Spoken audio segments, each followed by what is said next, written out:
you can take the air from it.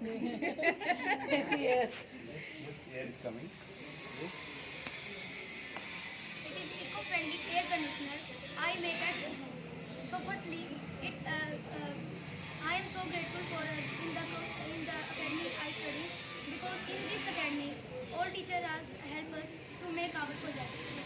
In other schools, you know that some students are selected to make the own project.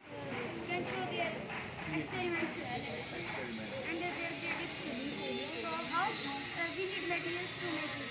First of all, we need the one cardboard box, one fan, and one motor, and ice cubes to make this. So firstly, take one cardboard box and cut the circle. On circle, you fit the fan like this.